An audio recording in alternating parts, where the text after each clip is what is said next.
Hey, what's up everybody? How y'all doing? This video is going to be a beginner's guide to the Pathfinder Ascendancy, which is part of the Ranger class. This is such a unique ascendancy out of everything that I've seen so far.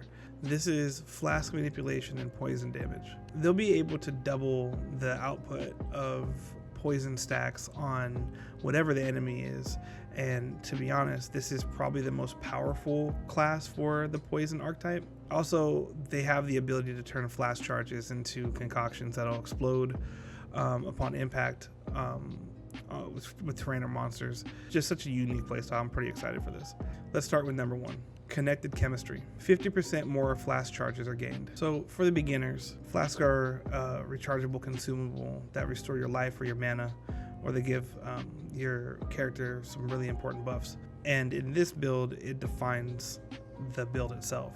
Flasks recharge when you kill monsters or when you return to town. And being that you're going to be using a lot of your flasks, specifically with this build, getting 50% more charges is actually pretty cool.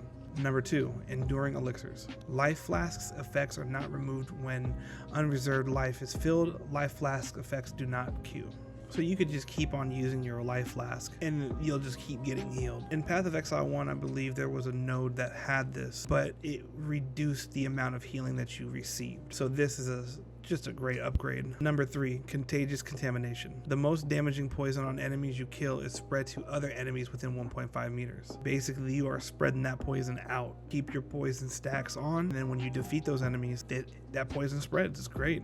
Number four, overwhelming toxicity. Double the number of poisons you can inflict on enemies, 35% less poison duration.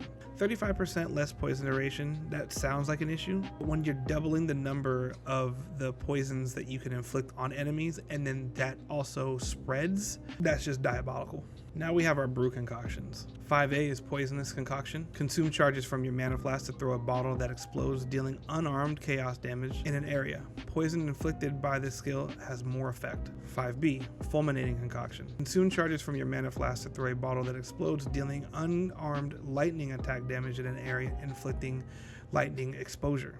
5C, shattering concoction. Consume charges from your mana flask to throw a bottle that explodes, dealing unarmed cold attack damage in an area, inflicting cold exposure. 5D, explosive concoction.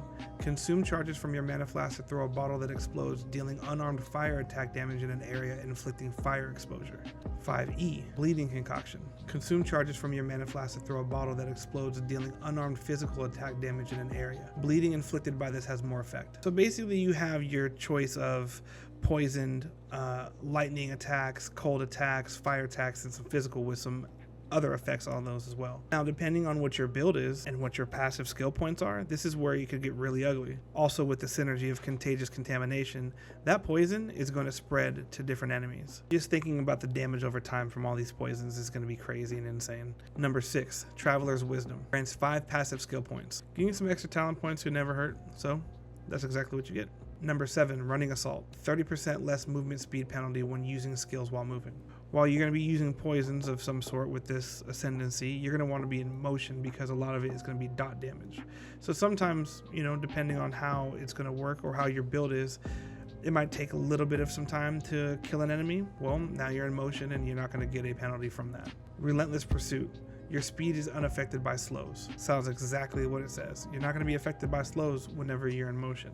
So if you're chilled or something like that, it's not going to affect you. To me, this Ascendancy is so much different from its other counterpart, the Deadeye. Using your flasks, brewing concoctions, just spreading your poison. I think that side of the skill tree is going to be just a lot of fun. You know how it goes, big damage, dots go burr, but the same idea applies. I do believe that the left side of the skill tree, 6, 7, and 8, the game isn't out. So I do know people are going to be theory crafting and building stuff around that.